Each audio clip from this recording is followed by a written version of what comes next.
Good evening and welcome to our special election coverage. The exit polls are now in, offering the first nationwide snapshot of voter sentiment in today's local elections. For a closer look at what the numbers reveal, we turn to our Kim Bo-kyung first. Bo-kyung. Tami, I'm here at Arirang's Extended Reality XR studio. Let's take a closer look at the voter turnout first. Starting with how many people have voted by 5 p.m.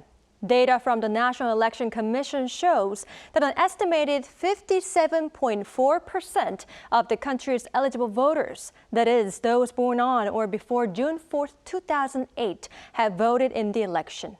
That means 25,617,431 people out of the 44,649,908 eligible voters have cast their ballots. In each of the past 5 elections, voter turnout has exceeded the 50% mark. The highest turnout over the past 2 decades was recorded in 2018 during the 7th local elections, when more than 60% of eligible voters cast their ballots. The most recent elections saw the lowest turnout, finishing just about 50%. Currently is 57.4%, having surpassed previous local elections voter turnout already at 3 p.m. Eyes are now on whether it will surpass 60%.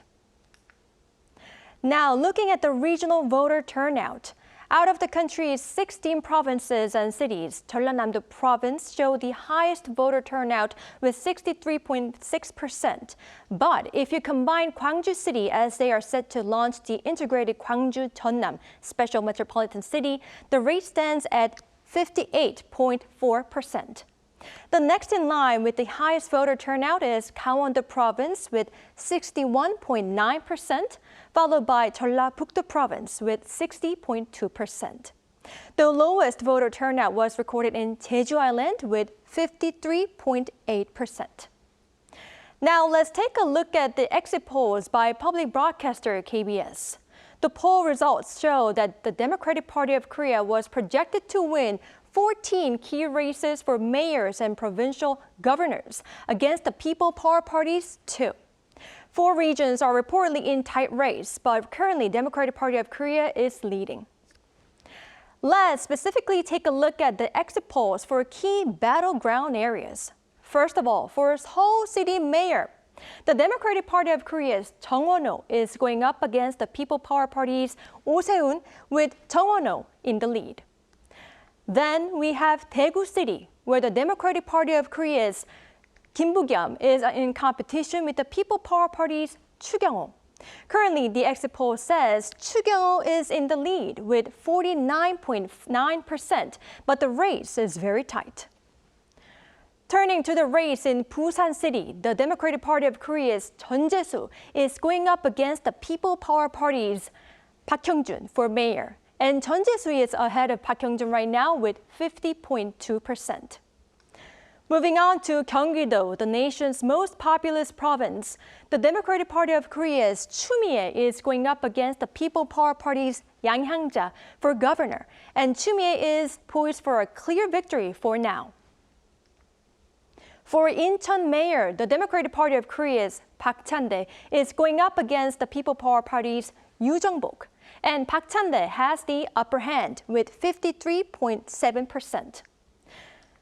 When it comes to the Ulsan City Mayor position, the Democratic Party of Korea's Kim Sang-wook is going up against the People Power Party's Kim Do-kyum, and Kim Sang-wook is in the lead.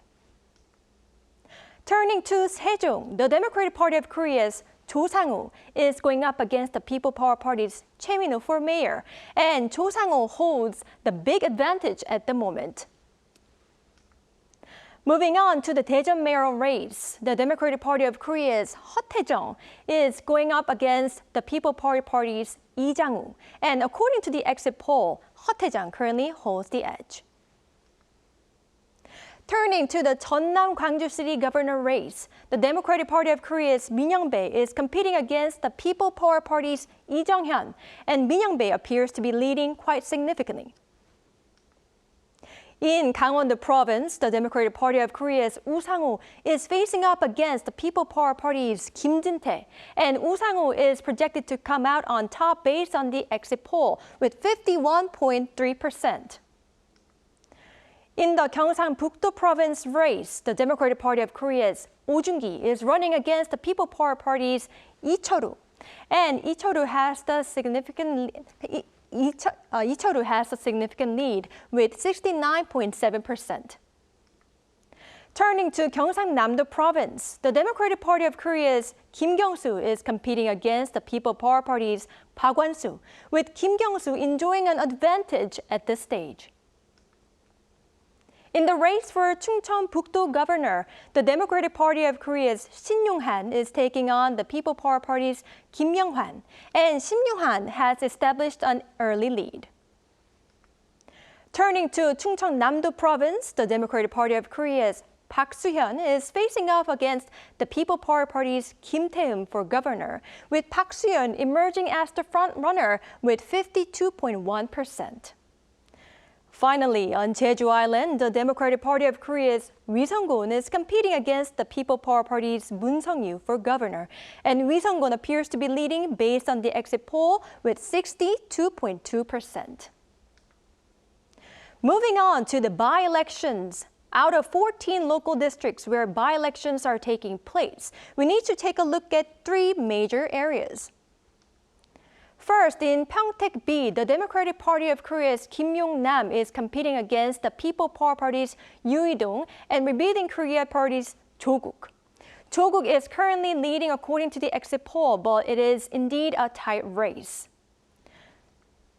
Finally, in the Busan-Buk-A by-election, the Democratic Party of Korea's Ha Jung-woo is running against the People Power Party's Bang Min-sik, and independent candidate Han Dong-un, with Ha Jung-woo out in front according to the exit poll, but in a tight race against Han Dong-un.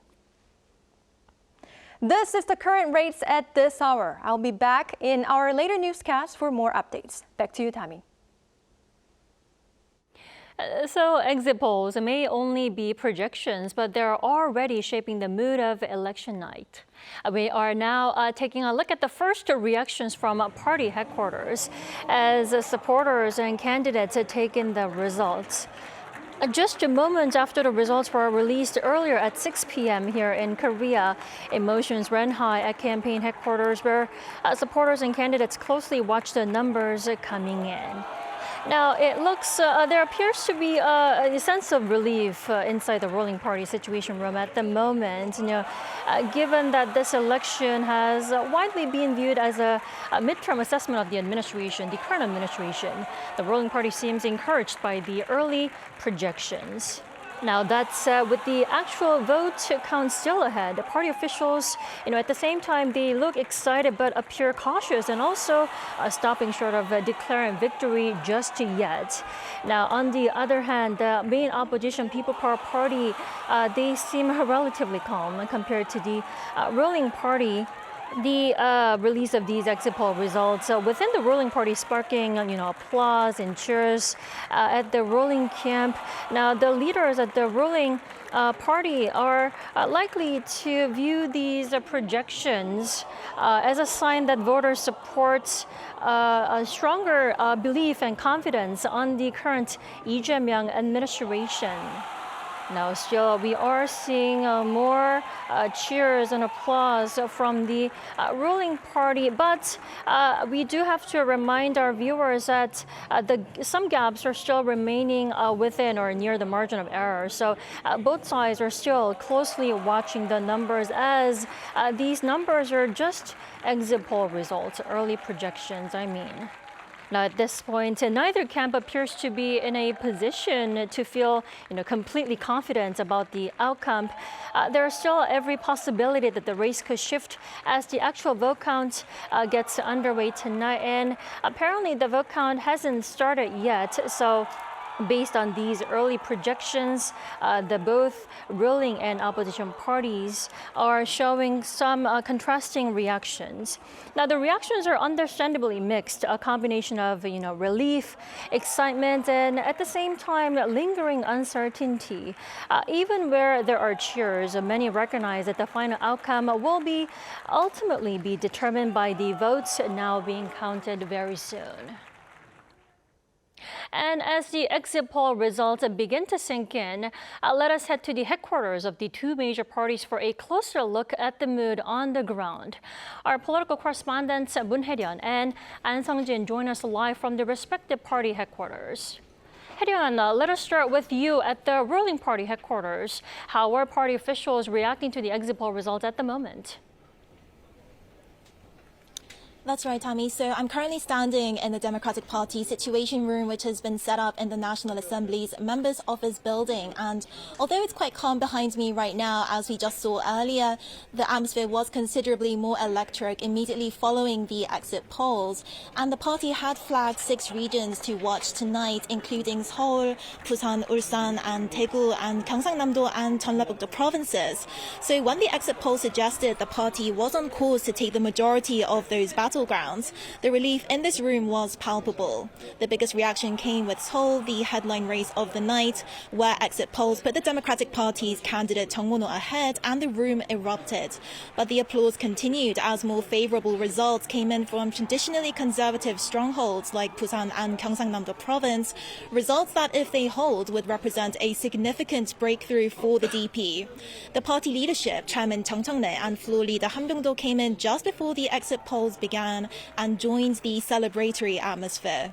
There's also cautious optimism around turnout, which is running roughly 10 percentage points higher than the last local elections 4 years ago, a figure the party is reading as a good sign. But it's still early, and party officials here are quick to stress that they'll be watching the count closely as results come in through the night. And that's all I have for now, but I'll be back in a later newscast with more updates. Back to you, Tammy. All right, there's that from the ruling party for now. Sung-jin, let's bring you in now from the PPP headquarters over in Yeouido. How would you describe the atmosphere in the Situation Room there at this hour? Right. Good afternoon or good evening, Tammy. I must say it's been around 30 minutes since the exit polls were released at 6 p.m. and the mood here has shifted noticeably once the numbers appeared on the screen, with a heavy silence following over the party's election situation room. Now, party officials who had been cautiously optimistic throughout the day were met with a sobering projection as the exit polls project the People Power Party leading in only one of the 60 metropolitan and gubernatorial races. According to the exit polls, the party managed to hold on to only one of its traditional strongholds, Daegu, which is still considered as a competitive race. But the results were more disappointing in key battleground regions. Busan, Daegu, Jeollabuk-do province, Gangwon-do province still remain as closely contested areas. The party's senior officials, including Chairman Jang Dong-hyuk, just left the Situation Room with much disappointment on his face. Before polls closed at 6 p.m., chaos over a ballot shortage has left voters stranded in some polling situations and polling stations in Korea. Now, the PPP had earlier demanded a full investigation, calling on the National Election Commission to guarantee every single citizen waiting in line to able to cast their ballots. Now, this outcome falls short of expectations within the party, which had hoped a late surge in conservative voter turnout could translate into victories across several of these competitive regions. Now, that's all I have for now, but I will be back with more updates for our later newscast. That was our correspondent An Sung-jin at the main opposition People Power Party headquarters. And also, thank you, Hae-ryun and Sung-jin, for the latest updates. So voting officially ended at 6 p.m. here in Korea, and the focus has now shifted from the ballot box to the counting centers. Without further ado, let's go live to our Jo Young-in, who is standing by at a ballot counting center here in Seoul. Young-in. Good evening, Tammy. I'm currently standing at a ballot counting station set up at Seoul National University in southern Seoul, one of the 258 counting venues in Korea. Behind me, you can see rows of counting tables set up as official voting ended at 6 p.m. There is still a lot of sense of tension here as counting staff are waiting for ballot counting to begin. The atmosphere here is predicted to get busy as ballot boxes arrive from polling station, with some 117,000 counting staff mobilized nationwide. Ballot counting is set to begin soon and will need some time to have a clear outline of the counting rates. The first results are expected to be released around 7:30 p.m., but there will be differences depending on the region. The National Election Commission predicts early projection of winners could begin emerging by midnight. It is going to be a long night, Young. And now for those watching at home, could you explain how the ballot counting process works and what safeguards are being implemented to ensure an accurate and also transparent count? Right, once ballot boxes arrive under police escort and the election observers, officials first inspect the boxes for any irregularities, checking whether the ballot boxes are properly sealed. The boxes are then opened, the ballots are organized and put into sorting machines, which conduct an initial classification of valid ballots and candidates. Afterwards, officials manually inspect each ballot one by one, making sure the ballots are correctly counted with no invalid ballots, before going through the final rounds of verification. The additional hand counting process introduced during the general elections 2 years ago is now being applied to local elections as well. Ballot counting is expected to take longer than it did 4 years ago. That's all I have for now, but I'll be back with updates. Back to you, Dami. That was our Young live from a ballot counting center in Seoul. Thank you for the coverage, Young.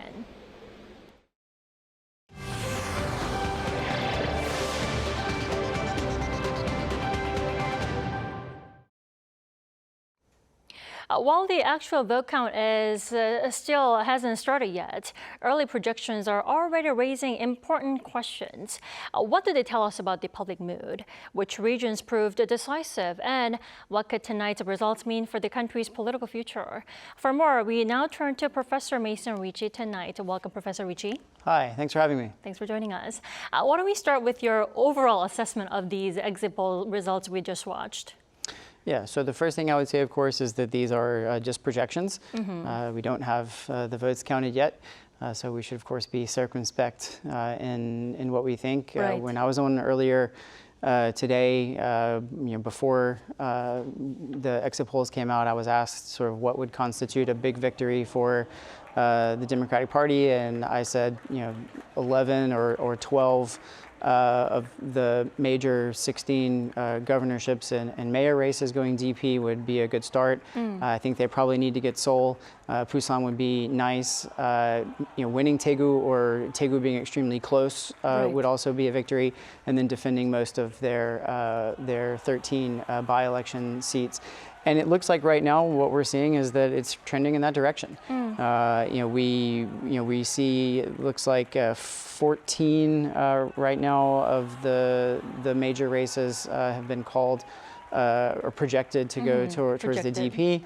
And several of those, 4 or 5, are probably too close to call. It looks like the PPP right now is only slated to win 1 definitively. So if things hold, you're going to have a very blue map in South Korea going forward.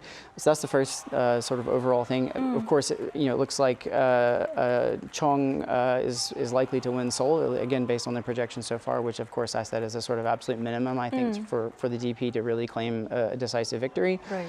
When you're looking at the turnout numbers, 57.4% currently, will edge up close to 60. So we're already well above where we've been, all except for 2018 in terms of turnout. And most people thought that the higher the turnout would be, probably the better that would be for the DP, which seems to be the case right now. And so I think what you've got is that the DP is supporting their party, they're supporting their president, and the PPP is fractured, and probably some of their voters have chosen to stay home. So it's really, in some sense, not a huge surprise. Many observers describe this election as the first nationwide, political test of the Lee Jae-myung administration. Now, based on your answer just now, I guess these exit poll numbers are suggesting that voters are giving, a sense of confidence to the current government rather than sending a warning signal. It seems to be, again, maybe I should say just every answer is going to start with the same thing, which is these are just projections. We don't have the final numbers yet. It's going to take hours. But at least for what we're seeing right now, yeah, I think essentially two things are true simultaneously. the PPP is fractured and in disarray, and they're having difficulty motivating their voters because they don't have a coherent message. We can come back to that. But looking at the DP, who seem to be the winners coming out of this, they sort of ran, I think, on 4 planks. The first of which is Lee Jae-myung sitting at roughly 60% popularity a year into his mandate as president is an historic high. And even though in some sense, weirdly enough, Lee Jae-myung is not personally popular, his presidency is popular. So they seem to be running on that. They ran on a democratic restoration message after the martial law in 2024, and that continues to resonate, I think, especially because the PPP hasn't really gotten out of that crisis yet, and to the extent they have, it was too little too late. They've been, of course, the DP running on pocketbook issues, affordability, and housing issues and things like that. And so, again, those are things that are important in local elections, and they've tried at least to position themselves as, the sort of party of, economic and social justice in that regard.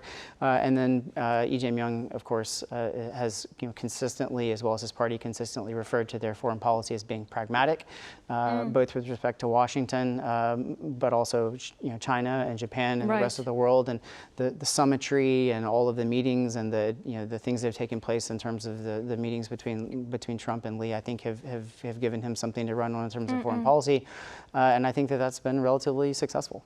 He has had a busy year on the diplomatic front. Now, with that being said, is it safe to say that this election was about evaluating the government's performance, or would you say, national issues or candidates were more at the forefront over national politics?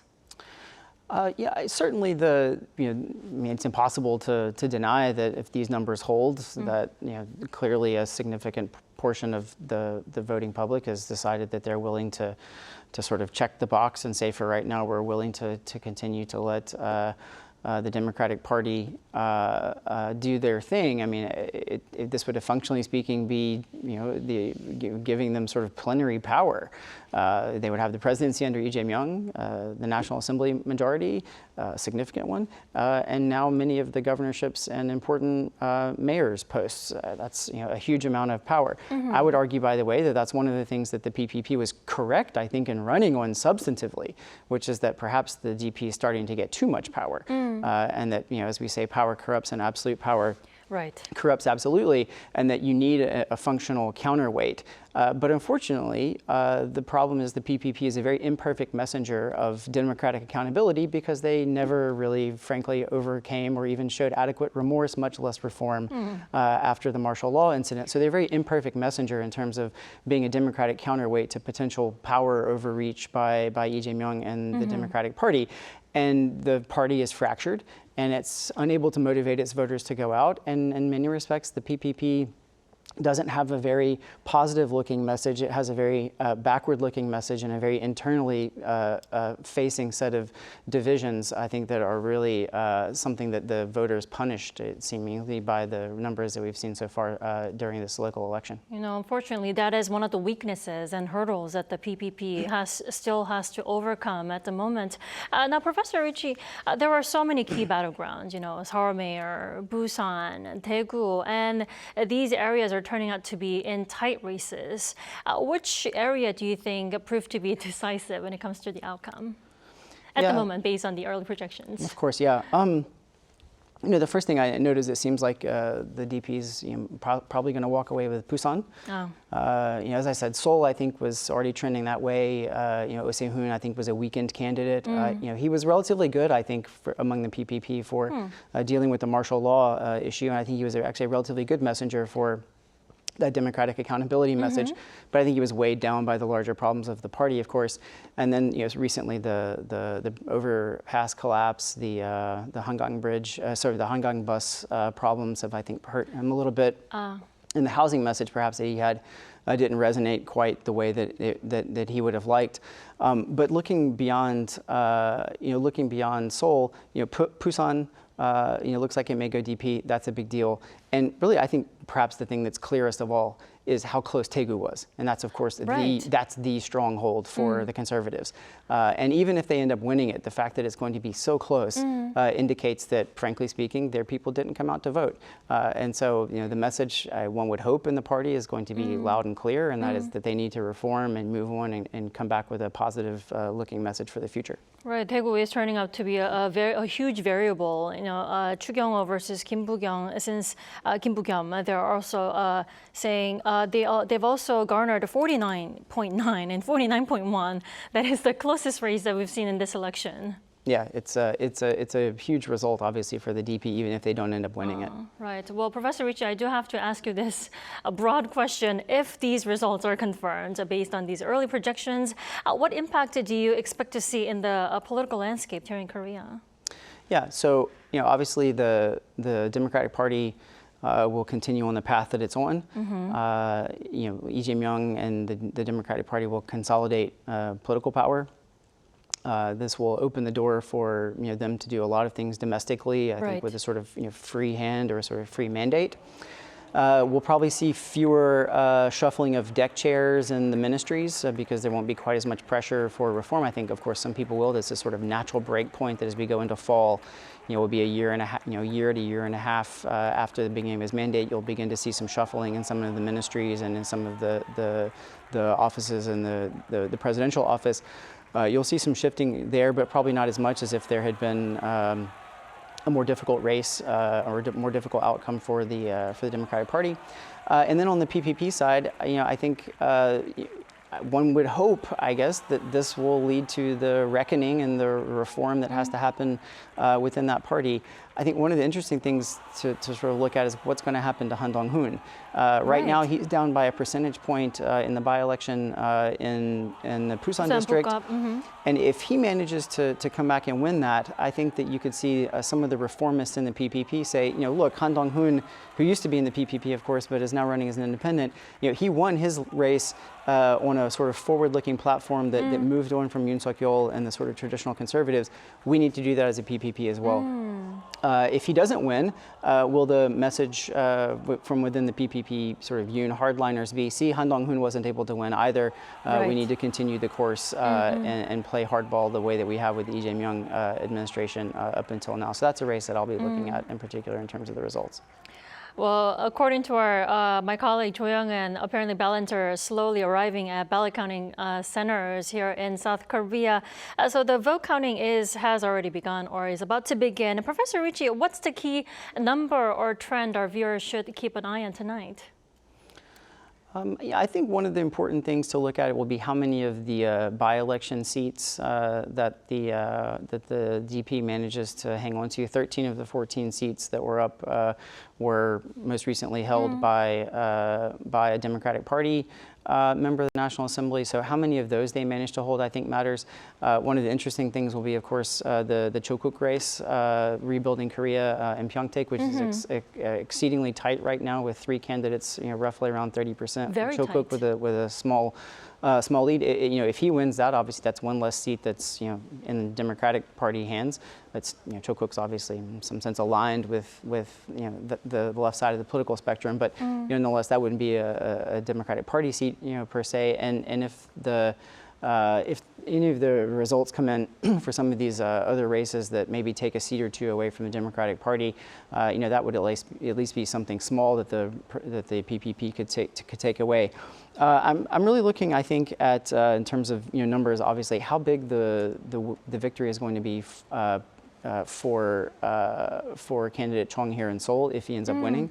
I think obviously the bigger the margin of victory he has here, the worse the sign is, I think, for the PPP.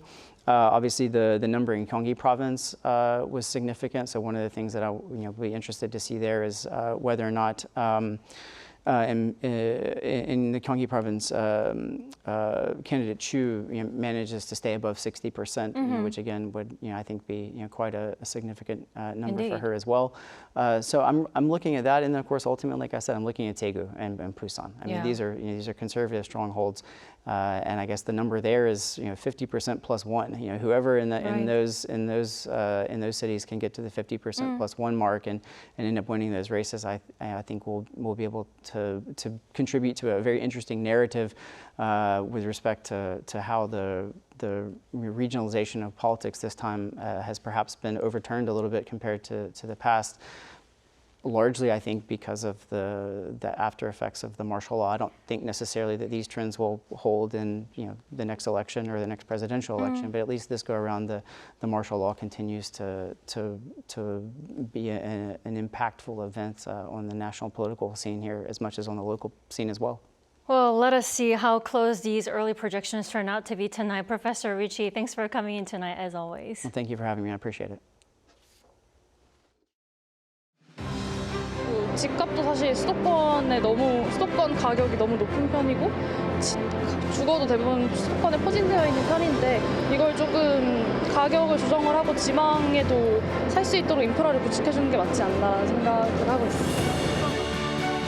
일단 일자리를 늘리는 게 중요하다고 생각해서 그 지역 내에 있는 고용을 창출하냐 못하냐 좀 그런 것들을 중점으로 보고 있습니다. 일단 지금 금전적인 거는 많이 해주시는데 일단 돌봄이나 이제 아기 같으면 교육이나 이런 게 일단 서울이나 대구는 좀 너무 많이 차이 나서 조금 뭐 평준화 시켰으면은 좋을 것 같아요. 그리고 우리 종합병원이 하나 있었으면 좋겠어요. 부여는. 예, 저 대전까지 나가야 되고 그리고 이런 사람 다리 이렇게 불편한 사람은 누가 싫어다지 하고 모든 게 불편한 거 많아요. 인기 있는 정책 말고 좀 더 길게 보고 혹시나 이번에 당선되신 분 그 다음에 어떤 분이 오더라도 조금 더 연속성 있는 정책이었으면 좋겠습니다. That wraps up our coverage for now. We'll be back at 9 p.m. Korea time with the latest election developments and vote count updates. I'm Kim Dami. Thanks for watching.